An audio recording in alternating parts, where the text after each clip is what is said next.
En Éphésiens 5, 26, il est dit « En la purifiant avec l'eau qu'il avait, et cela par la parole. » Cette parole est-elle la parole de celui qui baptise au nom du Père, du Fils et du Saint-Esprit, ou la parole de celui qui est baptisé?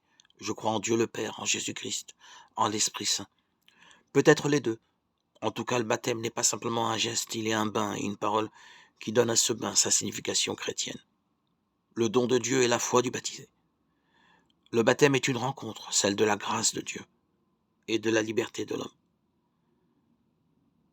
Sortant de l'eau, le chrétien des premiers siècles revêtait un vêtement blanc qu'il allait porter pendant une semaine.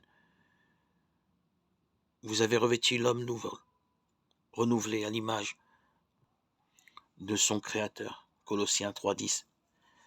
C'était l'image du cœur neuf dans l'Esprit de Dieu.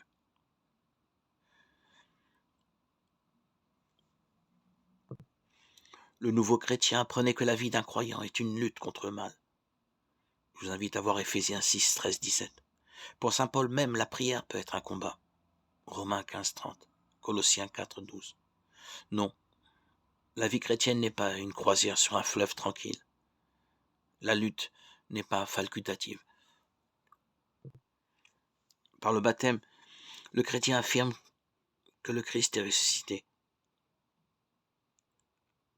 Le nouveau baptisé est ressuscité à la nouvelle vie. Le vieil homme est mort. Il s'agit maintenant de vivre dans la lumière de Jésus-Christ. Éphésiens 5, 8, 14. Éveille-toi, toi qui dors, lève-toi d'entre les morts, et sur toi le Christ resplendira.